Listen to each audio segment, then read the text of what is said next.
Hi all, this update's recorded on the 23rd of March. I thought I'd wait until Boris Johnson's announcement, which was at 8:30 tonight, in which he announced further restrictive measures on social gatherings and impacts on employment as well. There is now a 2-page full guidance on the gov.uk website, I think aimed at making it as unequivocal as possible in terms of how the public are expected to act now. That announcement does have an impact on the furloughed worker announcement, and I think more businesses will be pushing to move as many people onto that regime as possible, which is unfortunate given we have still only a few paragraphs of guidance on how that will work in practice. So we'll start with a statement, first of all, which you probably will have listened to or read about.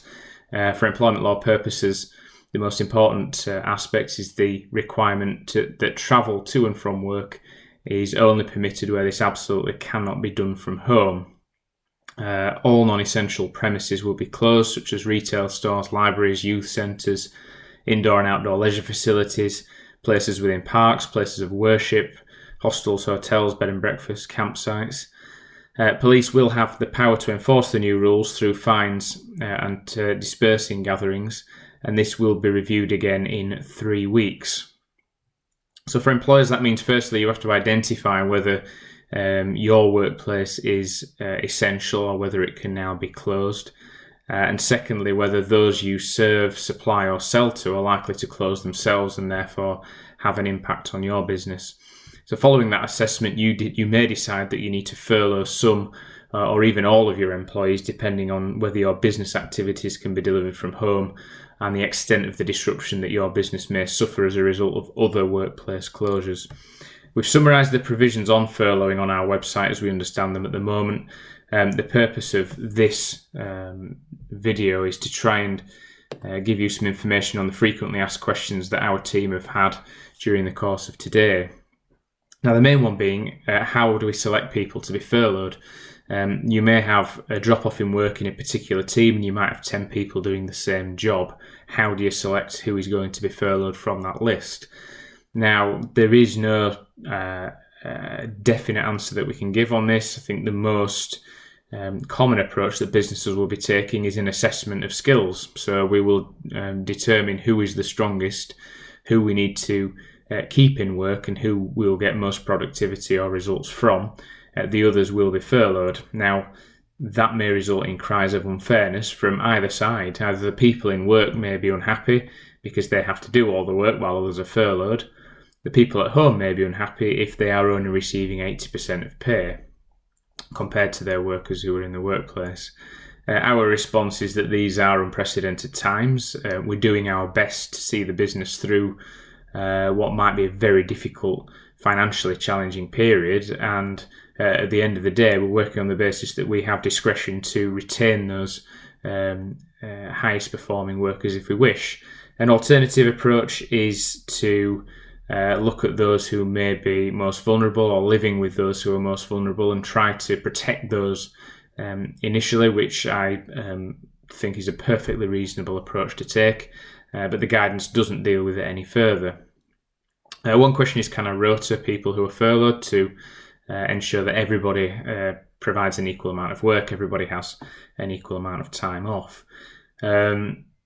We don't know as yet. The portal set up on HMRC may well allow you, for example, on a monthly basis when updating your pay and employee data, to select individuals to be furloughed and then to bring back to work in order to rotate that. Again, we wait for some clarity on that. Some businesses have asked, does holiday continue to accrue? We expect so. We expect all terms and conditions except those relating to pay to continue, which means length of service will accrue as well. People have asked if employees are already on SSP, for example, if they're self-isolating, or if they're on no pay at all because they might be living with someone who is in a very vulnerable category and they simply don't want to risk going out to work. Can we now furlough those individuals? Our advice on this is that the right to furlough a worker applies where you would otherwise have laid them off. So if we can demonstrate that there is a shortage of work for those individuals that are at home, such that we would have laid them off had they been in work, there is a possibility of arguing that they are entitled to furloughed status, which would then open up the subsidy on pay for them.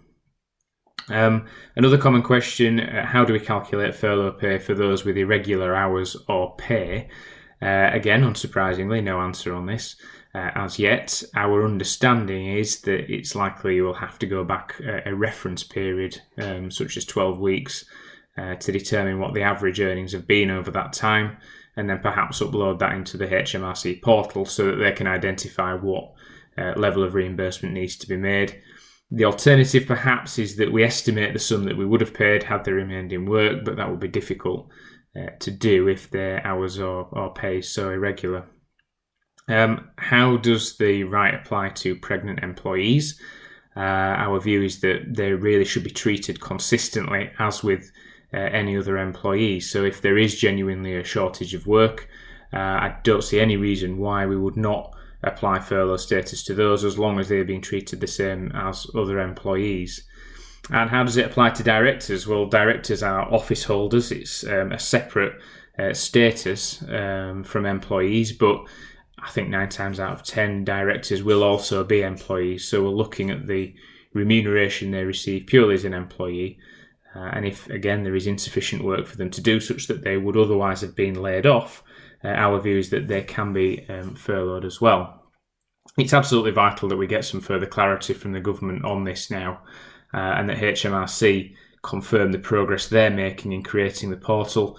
We understood from previous guidance that the payments from HMRC to employers would not be set up until the end of April, so it may well be the case that businesses with cash flow issues need to look at other solutions in the meantime. And on that note, there is one further piece of good news for employers today, in that there is a guarantee from the government that no business will be forced out of their premises if they are a commercial tenant and miss a payment in the next 3 months. The government's also commented that as commercial tenants will still be liable for the rent after this period, there is an assessment taking place of commercial landlords' cash flow in the likelihood that they will be struggling to some extent if a number of businesses can't pay their commercial rents.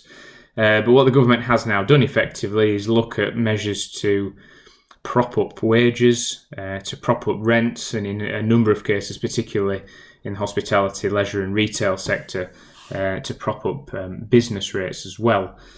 We do await further announcements for the self-employed, but for now I think the majority of the advice that we will be providing in the coming days will relate to this furloughed status, and hopefully all will become clearer as we receive further government guidance. Thank you.